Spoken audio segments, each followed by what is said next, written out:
Melbourne is renowned for not only having perhaps the best coffee in Australia, but the world. Is that hard to live up to? Well, definitely. I mean, we sort of were part of that movement that was happening and certainly not responsible for it, but rode the wave of specialty coffee becoming really popular. That was 10 years ago. Here we are 10 years later, and so it's the coffee capital of the world, or one of them at least. As co-founder of one of Melbourne's most renowned roasteries and cafes, Trevor Simmons takes his coffee pretty seriously. But one of the most popular items on the industry beans menu was inspired by an old childhood favourite.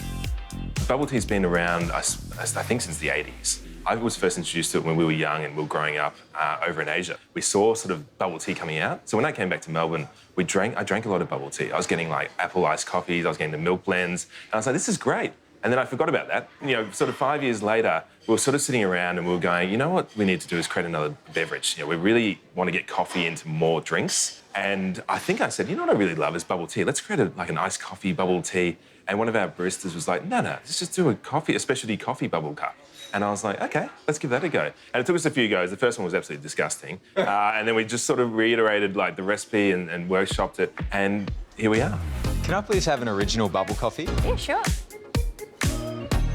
OK, so I want you to run me through what goes into a coffee bubble cup. Yeah, so, I mean, we take the original recipe for a bubble cup, which is tapioca pearls, usually a milk and then a flavoured syrup. So we were like, OK, so what would be the coffee version? A pure coffee extraction, so that's just coffee extracted down like cold brew tapioca balls. Now, we soak them in cold brew as well, so you've got this double hit of coffee coming through. We add a condensed soy milk to give it a little bit of thickness, and that basically gives you the basis of an original bubble cup. And then we do different flavours based on that. Run me through the different varieties you've got here. Well, we've taken different influences and we now do seasonal flavours as well. But the really popular ones have been like salted caramel, which, I mean, that sounds hectic, but it's pretty awesome. Pandan, which is like, you know, Thai vanilla sort of flavours, which has been really interesting. And then we're looking at different releases with different sort of berries and different sort of summer fruits that are coming through there as well. Is it Instagrammable?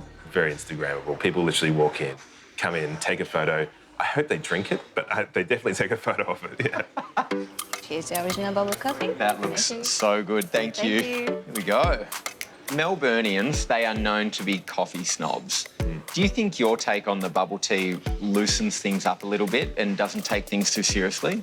Yeah, 100%. I think being able to take coffee and make it more fun and accessible kind of just breaks through that barrier of snobbery. I mean, we've never really played into that. At the end of the day, most people want to drink the coffee they want to drink. And if you can do something really interesting and engaging, more people will gravitate towards that as opposed to offering the most rare single origin from the high mountains of Ethiopia. So I think this has been a bigger winner. We definitely sell more of this than we do of the some of the single origins, yeah.